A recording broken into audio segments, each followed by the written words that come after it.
Hello everyone, a warm welcome to the round table on the topic Supercharging Healthcare, AI, Data and Infrastructure. My name is Petra Ritter. I am the Director for International Affairs at the Charité University Medicine, Berlin, Germany, and I'm a Professor for Brain Simulation at the Berlin Institute of Health. And I'm also leading the European Testing and Experimentation Facility for Health, AI and Robotics. And AI, of course, comes with significant promises in terms of the improvement of healthcare and public health.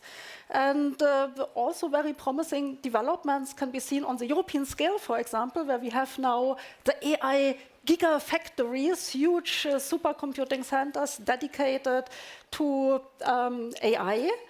And we also see the development of the testing and experimentation facilities for AI also on the European scale. And of course, in Germany, at the national scale, we have, for example, our high-tech agenda. So there are many very promising developments, but there remains one persistent challenge or problem, and this is the access and the use of health data. And this roundtable is dedicated to exactly this topic, and we have here experts from the field of health research, innovators, policymakers, and together we will discuss today how can we together overcome this challenge of accessing and using health data for AI innovation. And now it's my pleasure to introduce the panelists. First, welcome to Dr. Philipp Gerbert. Philipp Gerbert is CEO at the Technical University Munich Venture Labs. He is a senior partner emeritus at the Boston Consulting Group, BCG. He received his PhD in physics at the MIT in the US. He was a postdoc at UCLA in California, and he has a lot of expertise in the Silicon Valley. Next, it's a pleasure to welcome Professor Dr. Carsten Marr. Carsten Marr is founding director at the Institute of AI for Health at Helmholtz, Munich.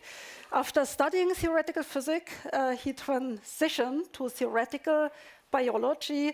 He founded his research group at Helmholtz Munich in 2013, and he was among the first to apply deep learning to medical data, and he received several awards, including an ERC Consolidator grant. Next, we have Ms. Dipali Sood. It's a pleasure to welcome you here on stage. Dipali Sood is the global coordinator of the United Nations Population Fund's WomenX collective. She was born in India. Dipali studied in Hamburg and received her master's degree in Hamburg. And previously, she had leadership roles at the UNICEF and several other organizations. And last but not least, it is my pleasure to welcome Professor Dr. Peter Robinson. He's professor of computational biology at the Jackson Laboratory in the US, and he holds an Alexander von Humboldt professorship for artificial intelligence at the BIH and the Charité in Berlin. He studied mathematics and computer science at Columbia University and also studied medicine at the University of Pennsylvania. And in 2000, he completed his specialist training in pediatrics at the Charité. So warm welcome to our panelists, and thank you for being here for our exchange. And now we start the round table with a question that goes to all panelists. When you think of the topic of this round table, namely stating or implying that AI data and infrastructure can improve the healthcare system, supercharge the healthcare system, what is your personal take of this promise? And we start with Dipali Sood. Please let us know, what do you think? And please, everyone, only answer in about 1 minute. We really want to be short here. I will try. Hello, everyone. So for me, Petra, supercharging health means really equitable healthcare for women and girls all around the world. Now you might say, why am I saying that? I'm saying this because just consider a few data points here. Every single day, 700 women and girls die while giving birth. So while bringing life to this world, they are actually losing their own lives.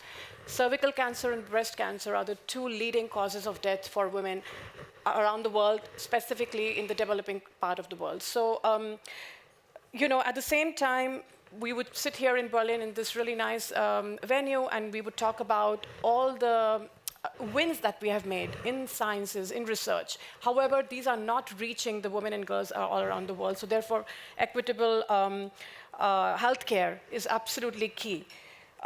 Since you give me only 1 minute, let me just finish off by saying it's not just about a moral imperative. It's not just about, this is equity, which it is. However, it also makes economic sense. So earlier this year in the World Economic Forum, I don't know if some of you were there, McKinsey Institute presented a report on women's health, and they talked about a $1 trillion of GDP that can be unlocked in the global economy by 2040 if we were to invest in women and girls' health today, as an international community. So I hope I make my point, and for me, a supercharged healthcare would mean that it puts women and girls at its very heart, at its center. Thank you very much. Very clear. Yes. So next, Peter, what is your take? So, I've practiced as a physician in the United States and in Germany for quite some time, and I would say the administrative burdens of a doctor are like rental prices in Berlin. They're going up way faster than inflation. And I think progress in medicine by AI, there's hundreds and hundreds of programs, there's hype that is partially justified, but the thing that AI will change the quickest is it will give your doctor more time for you, because right now you've seen your doctor does examination and then types with one finger, and AI can do a marvelous job with this. There are already problems with this, so your doctor will have twice as much time for you, not just for you but for everybody. I think that's going to be an enormous shift that will be one of the first things that comes from the AI revolution. Thank you very much, Peter. What is your take, Carsten? So I met my daughter this morning for breakfast, and she said she's scared by AI, and I guess this is a sentiment that many people share. And I think that clinical applications in healthcare is a perfect application for AI, because it is highly regulated. Right? We are pretty sure that we don't do any harm there, because we just go through the regulations that we have to do for any drug, for any medical device. And this is often seen as a disadvantage, I guess, that we have to go through these regulations, but I guess we should turn this around. Imagine in 5 years, every one of us has all his or her health data digitized.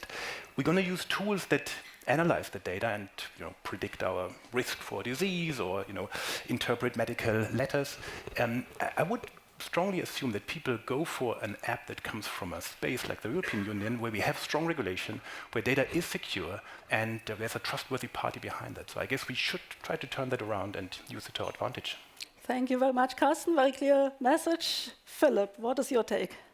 Yeah, I guess I'm the odd man out. I'm actually a physicist. At least my wife is a professor for molecular biology.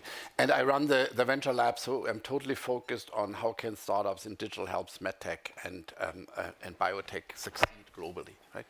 Of course, there are many challenges here. So I would name the databases, lack of databases, regulatory environment, fragmentation of everything, I would say, in Europe, wherever you go. And I actually also think there's a certain lack of urgency, particularly because we also see the fast developments in AI. So for me, the core criteria for solutions is they have to be fast, they have to be cheap, and they have to be scalable. In terms of solution spaces, just say the spaces, because then we can get into detail. I think for databases, I think yes, but we should build on everything there is already in Finland, in UK, and Sweden, and just build on top. And the other part is I'm really interested in databases that have clinical, or we are interested clinical and statistical data, but also molecular data at the same time. Only then can we make real progress, we think. The other thing, we strongly believe in synthetic data and digital twin. And I think because that will get us, we have to work with the constraints we have, because we don't have time to change all the constraints. So let's work with the constraints and then focus on the reality gap. And the last is, how can we get AI to really shorten all the clinical processes, et cetera, et cetera. Thank you very much. Also very clear. So now we want to take the opportunity to look a little bit closer to the challenges that we see to reach these wonderful goals, but also what have we achieved already? What is already available? And we start with you, Peter Robinson. You are leading the human phenotype ontology, and ontologies are very important to foster interoperability, to make sure that AI really can work with different data sources. So what is your understanding of the contribution of vocabularies, ontologies to the challenge of accessing health data globally? Well, just to put it in perspective, I think ontologies have two main roles. One is interoperability, the other is to make data computable. And imagine you're trying to teach a computer to play chess. It really matters what data you give it to train. Imagine you have a video camera and you're watching players at a tournament, and you're trying to teach your AI from their movements. You would probably get some signal from that, but it wouldn't be as good as coding the data, queen at A4 to B5 or something. And that's where we are with a lot of medical data. The data that's available in EHRs is noisy, sparse. It's in some countries, you have to actually make a diagnosis of osteoarthritis of the knee to be allowed to get a knee X-ray. And so AI is being used to say, well, does this person really have osteoarthritis given that they have the diagnosis? And so I think ontologies and just in general a better way of extracting data from the medical encounter, storing this and presenting it to algorithms will be just as important as more sophisticated machine learning. Thank you very much. And my next question would go to Carsten. So we have heard already that there are regulatory, legal challenges to build the infrastructure. What, in your opinion, would be the minimum requirements for an infrastructure, not just for storage, but also for processing, and maybe also with high-performance computing and supercomputing, processing at a large-scale health data? I guess the most important requirement is that it is conform with the AI Act and GDPR, right? So to give an example, we just published a paper where we can write a report out of a histological section. So out of a microscopic image that's typically assessed by a pathologist, and then a report is written down or recorded. We now do this automatically. We save time. We make the pathologist's life easier. Now, that was just trained on a data set with 6,000 image text pairs from the dermatology in Munich. We would like to train that on more data and more diverse data, so partners from Europe, ideally, and also going beyond dermatology, right, other diseases. In order to do that, you either accumulate data at a safe space, so we have to be GDPR compliant, we have to have GPUs to train the model at a place to come up with that kind of model, or you would have alternatively some federated infrastructure which allows you to send the model around and train at the places without getting the data out. And I mean, these are these two aspects, I guess, of training large models. And then when it comes to applying the models, I guess what we also need is the infrastructure to redo that at the clinics, right? So once the model is trained, we want to apply it in the clinics. So also there we need infrastructure to run the models and implement it in workflows. Yeah. So we basically need a network, not just the tubes or the storage for the health data, but also the processing environments that are compliant in order to process sensitive data like health data. So we have now heard that it's really relevant to have this infrastructure for accessing health data compliantly, protecting also the rights of the patients, the individuals behind the data. And this makes a big difference. It really makes an impact having such an infrastructure. And at the moment, there's a lack, there's a gap for such infrastructure, or not having such an infrastructure. Maybe, Dipali, you could tell us a little bit more about what implications has the availability or non-availability of secure infrastructure for health data and processing infrastructure for health data for unbiased AI. Yeah, according to the AI Act, we need to look into the trustworthiness and also fairness of AI. What is the relevance of the availability of infrastructure for fair AI solutions? Thank you so much for that question, Petra, because I think it's really important. And give me a couple of minutes to put my point here, because I think you got to the point of it all. So, for me, the starting point is not about, well, we can add on equity later on. The starting point has to be that equity has to be part and parcel of the very development of the AI technology. Carsten just said, and the other colleagues here are talking about how important AI has become today, and it's going to become even more, and it's going to transform our lives. However, when AI reflects the existing biases that we have in our society, right? It can really reinforce discrimination, and discrimination against women and girls that already exist, and some of them can actually convert into life-threatening situations for women and girls, yeah? I'm going to say very quickly 3 areas that I think are absolutely key, and these are, let's start with representation. Representation, participation, and governance. What do I mean by that? Well, so let me look at a few data items here. Right now, 70% of all AI health-related data is actually coming from the high-income countries, yeah? 30% of this is about segregated data, meaning women and men separately. So I think you already said AI can be as good or as fair and as just as the data is being fed from what it's learning, right? The data that it receives.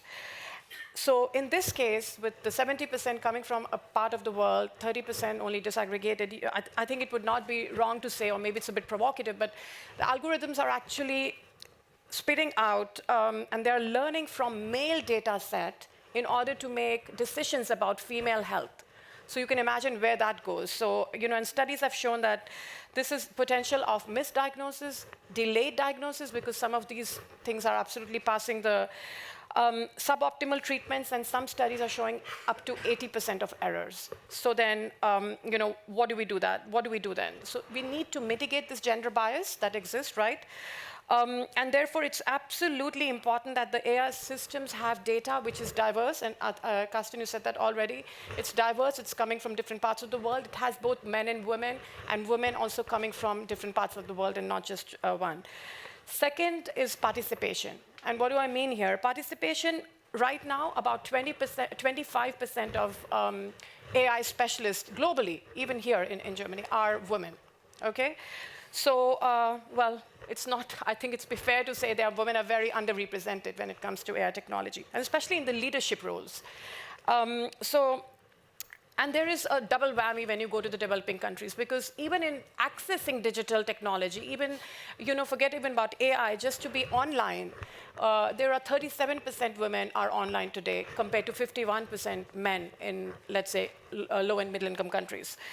So, what do we do to make sure that this gender divide is then met, right? We need women there. Finally, on governance, so less than 20% countries have dedicated policies or health policy guidelines that refer specifically to gender and women's health. So 20%, leaving 80% is basically unregulated. And so without these safeguards, what happens is that biases get embedded into the code itself. And so that's why we keep having the same cycle where we are receiving, information which is not correct. So just to sum it up, it's not really about like having cleaning the data set, right? It really is about who is in the room that is defining the problem, who's the one who's generating the data, and then who benefits from the results of that data that is being spat out. So when women are visible in data, they're audible in the design, and they are powerful in the decisions that shape technology, I think AI will become, what you said, fair and just and also accurate. So, and efficient, of course, as everybody said. Thank you very much for this important message.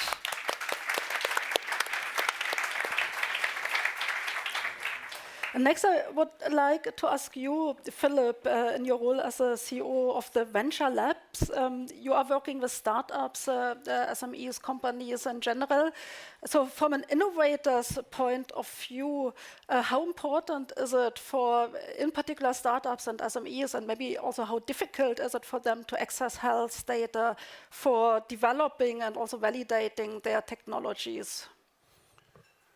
Well, as I said before, obviously Germany is hopeless. Finland, UK, and Sweden are not so bad, I find. But let me just Let me just comment perhaps from a startup point of view. We think we're having the wrong discussion in many ways. I give you two examples, hopefully provocative enough.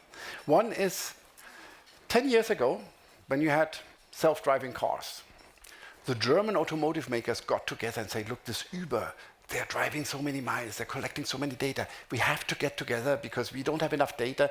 We have to build big consortia and so on and so forth. Obviously, nothing ever happened. Secondly, it was totally irrelevant. I was just thinking, look, why don't you look at aerospace, right? A few years later, NVIDIA came out with Constellation. What do? You simulate, right? You train on the simulator. And then you have a 10% reality gap. And then with the reality gap, you can say, okay, I trained the last few miles on the real world, and I improve my simulator at the same time. And that's how you make progress. And the same, that's why I say, let's get a synthetic data set that is regulatorily free, and then let's use that, and while you use it, improve it in the real world, feed it into synthetic data set, you can do something. The second is, we work a lot with the Boston cluster, the San Francisco cluster, the UK cluster, and even China. We don't have a sense of urgency here. And I give you an even more provocative example from defense. We have a company in our thing that has ARC that transports autonomously a drone, but driving on the ground, transports both material and also wounded people. So to say, how do you get them from the field? Before the Korean War, it actually had managed to get a NATO certificate, fulfilled all the requirements, went to the green, failed completely. It innovated dramatically, and now it came back to NATO and said, look, I have two things. I have one, fulfills your requirement. The other one is actually battle tested.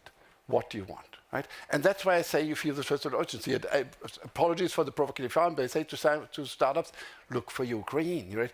If India feels the pain, then go to India and innovate there and bring it back. Right? Because we don't have the time to convince the European Union of all of this if you see what's happening in other parts of the world. I mean, if you're really interested in the impact and solution, we have to be faster. That's why I say go for a simulation, go for federated data, leverage everything you already have. Don't build it 20 times at the same time. And simplicity, speed, cheap, and scalability is always should be the core criteria for any initiative we take. Very interesting, and maybe, no, it's perfect. Maybe we can directly follow up on what you just have outlined. So what we see here in Europe, and also from the perspective of the testing experimentation facility that I'm leading, there are many startups and companies with AI systems, but they rarely reach a really high TRL level and go through the actually regulatory compliance obligations and get the certification, for example, in the case of medical devices.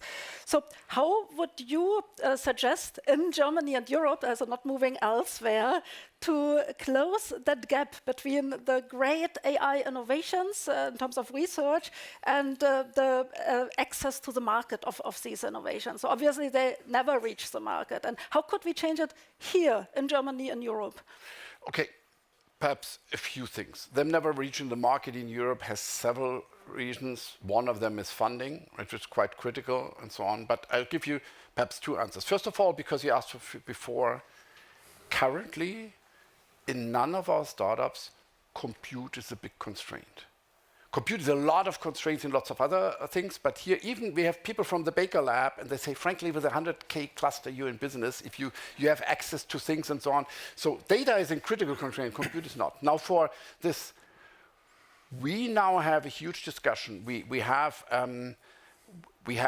entrepreneurship labs that we've built with Novo Nordisk and so on and so forth to say, how do we build clinical paths? And we think they're no longer accurate. Our hypothesis is a startup today that thinks it will go to 10 years of clinical trial is doomed because it will just not happen. So we're trying very hard to say, how can you leverage AI for accelerating this clinical trial? What could it be? If you had a pandemic, everyone would be using it, right? We don't have a pandemic right now, so people are slow, but how can we leverage in the individual steps, obviously to accelerate your company build, but to also currently to accelerate the steps that are required and in parallel build in some geography of the world, doesn't have to be Europe first, what kind of first phase or second phase might already be accepted on clinical trials, etc. At the same time, there's a huge effort, look in the Helmholtz or so, build a virtual cell, and what can you do on the virtual cell? All comes back to the same idea, right? It's interesting that you say that compute power is not the need. If you ask the SMEs, what is actually the need? Often I hear in the healthcare sector, access to health data. This is really an enormous need, and maybe Peter Robinson can comment a little bit, since he's dealing with genetic data that contain a lot of personal information.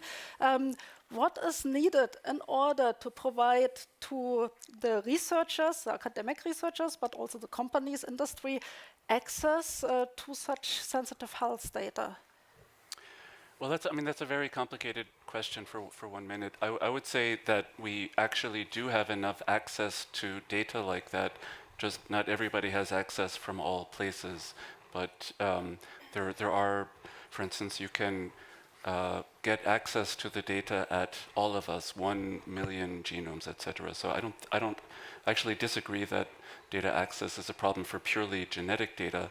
The problem is actually getting high quality clinical data to basically associate genetic variants with clinical outcomes. That's the big problem that nobody's really solved yet. Okay, thank you very much. And maybe we can talk a little bit more about the bias that is generated. You have already touched upon it, Dipali. But from your perspective, what is needed on the one hand to remove the bias in the future, but then to also make sure that these technologies, if they capture the diversity from all regions in the world, are also accessible to these regions that are economically maybe less developed than other regions? Sure. I think I talked about inclusion, I talked about equity. I think now time has come to talk about investments, and I think you started mentioning that already. What is absolutely crucial is that investments are in place for us to not only test certain devices, products, innovations, startups, but also to scale them. And to reach those, the 80% of the world's population lives in the developing part of the world, right? So to reach those populations. So for me, I'm going to talk about de-risking investments, and this is also coming, from where I'm coming from, UNFPA, WomenX Collective, which is the program that I had here in Berlin. AI and women's health can be scaled if you get the right investments and you de-risk them before you attract, private and public capital. What do I mean by that? So what we are doing right now is that using catalytic grants or catalytic funding, we are testing, so to speak, advanced solutions or advanced innovations. For example, one I can mention right here, which also has the potential of being powered by AI, are these ultrasounds, so handheld ultrasound machines. So these are literally, these devices are like this size. And they are basically, you can bring them to point of care. So, bringing them to the communities, teaching the midwives or, low-tech, let's say, personnel that are able to, within 3 or 4 weeks, by certain training, are able to learn how to use those ultrasound devices on pregnant women, for example, to, look for anomalies.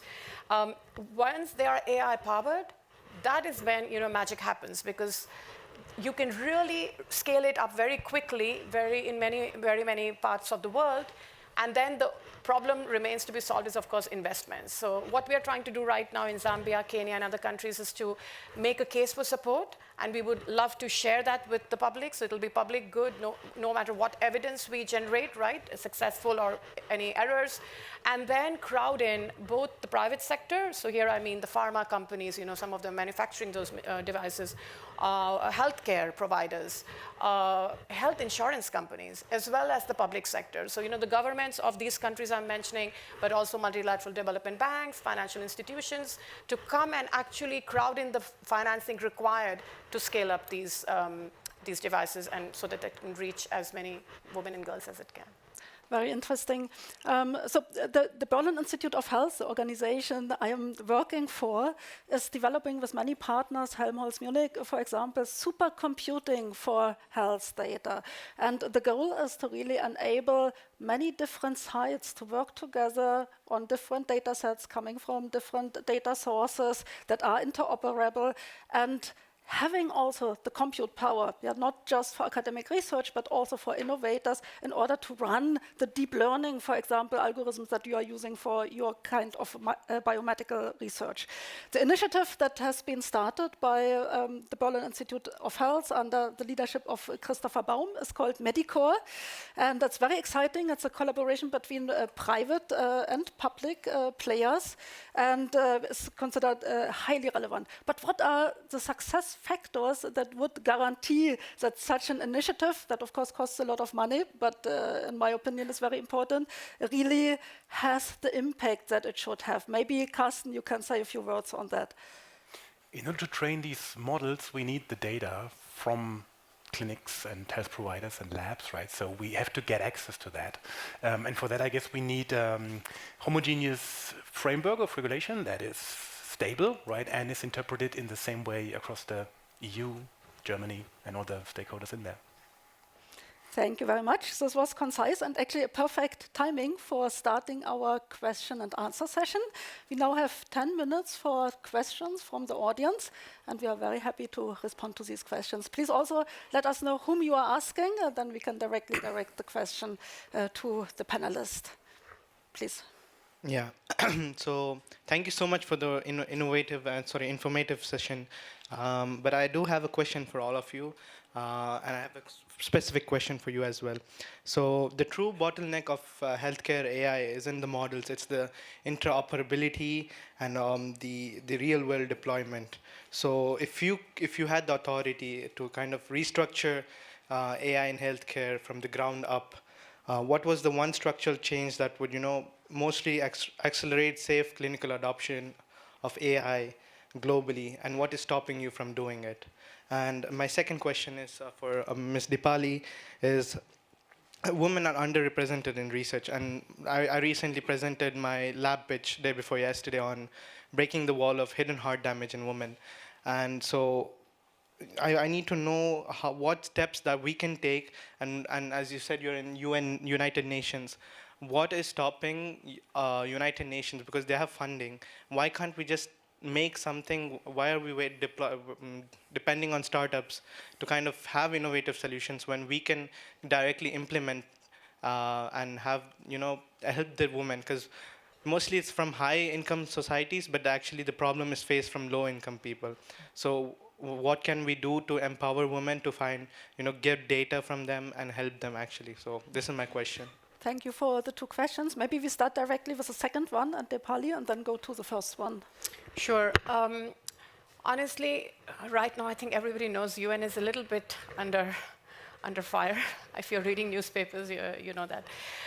But you're absolutely right. I mean, there is a lot of innovation going on in the community level themselves. So here I don't mean, devices or technology, but I mean just in the way, communities come together, a lot of times led by women or elderly within those communities, and they find innovative solutions for problems that they're facing because nobody's coming to help them. So why don't we just go and fund and finance them? That's exactly what we're trying to do with WomenX. Our idea is really to first attract some kind of grants or funding, and then use that model by what we call assess, adapt, and scale in order to attract really capital markets financing. Because if it's only grant dependent, you will have project after project, pilot after pilot. So you really need to have large sums of money. And that could come, of course, also from the governments of those countries, but many of the countries are themselves under big debts, right? They are sitting with sovereign debts. For example, countries have, 60 to 70% GDP is just being used to return their sovereign debts or parts of them, or to service them, or the interest rates. So what we need to do is to make it a win-win for every stakeholder. And therefore, getting in the private sector is really, really key. And also, working with the financial institutions, because they have the capital, they need to deploy. They are looking for those solutions that can actually work and can also generate some let's put it like this, some profits, right, for those private sector companies that are trying to enter those markets that they haven't been there yet, because those are difficult markets to enter. So, please reach out to me later on as well. And I'm not the only one doing innovation or accelerator. There are many other agencies within the UN, outside as well. Here we're sitting in Berlin. This is real hub, a startup hub of femtech. There are amazing inventions happening right here. And the point really is that it's so fragmented. And so how do we use the ecosystem here in Berlin, in Germany, in the European Union to also make a move towards those countries which are not still reaching the same benefits or same. Thank you so much, Dipali, for the response. The second question was about how would you design from the scratch, if you could, an AI landscape in Europe? And Carsten, what is your thought on this? Thanks for the question. I agree with you that we have this immense discrepancy between so many papers that show that things work out right, and then so few applications that really run in the clinics. And to that point, what should we do to make that change? I guess we can do that now. And there are a couple of examples where clinics did it, right? In Germany, for example, Essen is doing a great job, and Toronto in Canada. So what we need is a team of dedicated people who scan solutions, identify those which are most efficacious and most safe, put them in the clinics, run a pilot, and then just deploy them, right? Just this, we need investment there, we need the courage to do it, but I guess what we can gain from that, right, is cases, Philip, that work out and then can also attract capital outside and really can spun off into products. May I answer in a slightly different way? I think you're asking the wrong question, because there are no wrong questions. No, okay. Apologies. I didn't say a bad question, but the wrong question. Your question was, how would you design it from scratch if I were to? The trouble is we can't redesign it from scratch. And I'm saying that because, there were very famous, I was 30 years management consultant. The famous book, Innovator's Dilemma, and the basic things is incumbents fail because of change management. If you take an approach that requires lots of change management and getting to a completely different would defy that is a recipe for failure. So I think the more productive question is, okay, what could we do within the current system to produce? And I'm totally convinced you have to produce, have to get some pockets that work. And for example, Zurich is working very hard. They built something, AI solution in healthcare and so on, and said, can't we convince Munich, the Rechte ISA, to say, have patients opt in? Right?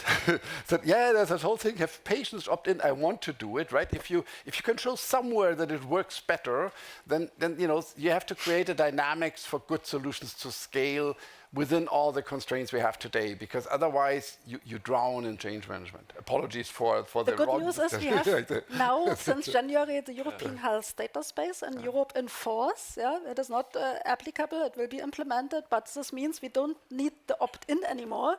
There's only opt-out for the patients, and all clinical routine data in the future will be accessible via the national health data access bodies and other infrastructures for secondary research and development. And Peter has to say something.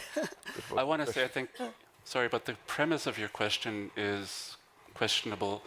I think our societies have been able to implement change. We just have to look at what has changed in the last 20 years for genetics, and we're using completely different technologies. All sorts of softwares have made their way into the clinical field. So I think our systems are able to change. Another thing I'd like to say is if you actually look at clinical machine learning papers, and there have been many reviews, a lot of the papers are actually pretty bad. They don't understand even the basics of how to train a machine learning model. So they're rarely tested for generalizability. So I would say, 90% of the stuff out there is a great paper, but it's not something that's anywhere close to being a product. But I think we are, there's already so many applications in AI that are part of, a lot of things in imaging, for instance, that are part of the clinical thing. So I think we are making progress. I think it's actually a very interesting point you made, Peter, about reproducibility, transparency of AI models. And this is also part of the AI Act that came in force in August last year and becomes now step-by-step applicable, which actually requires transparency and documentation, reproducibility also of the AI models in Europe. But we have time for another question. I hope we could address yours sufficiently. There are a couple of hands. Let's continue here. So thank you. My name is Gaëlle Patricia. I'm a final year PhD in computer science, working on AI for emergency and ambulance. And the first challenge in the beginning of my PhD was the accessibility of data, because it's the data, there is confidentiality, there is protection of data. So my question for you today is like, my question is about what is the situation here in Germany, because my PhD, I'm doing it in Canada. What is the situation about data accessibility, especially data with confidentiality, with personal data, because I'm using historical data of emergency calls for forecasting and triage application. So what is the situation here, and what mechanism or partnership could help to have access to the data for build a very nice Thank you for this important question. Does anyone want to answer this? I can give a... Yes, please. So, thanks for the question. I guess wherever you look, right, we have this problem that there is just data about patients which is hard to aggregate, right, hard to get out of the clinics. And that is the same for Canada, for Germany, for US, even for China. And I guess there are some ways to get out of that. And I guess the simulation of data that we can use for training is one of the steps we should do more and invest, right? Because we can generate data that has similar statistical properties than the real one that we then, flag or make sensitive data incomprehensible and then be able to share that. So I guess this is something that we have to do, because we will never get access to all data, just for very good reasons. Yeah, well, thank you for the answer. I personally have another opinion. I do not believe, even though I do brain simulation and the replacement of real health data by synthetic data completely. I think we are far away from this, and it's great if we do research, but at the moment, synthetic data do not have this detail and this personal, I mean, if they would reflect the personal traits, yeah, then they would reflect individual features of people, and maybe we would have to protect them then as well, yeah, because one human is unique with all the individual parts. So therefore, I would opt for infrastructure that provides a compliant environment where all the sensitive data that exists can be reused, yeah, in compliance with the law. And there are three needs: interoperability, we have discussed them all, also legal interoperability, since you are from Canada. It's very interesting, you have heard probably about the adequacy decision for the GDPR.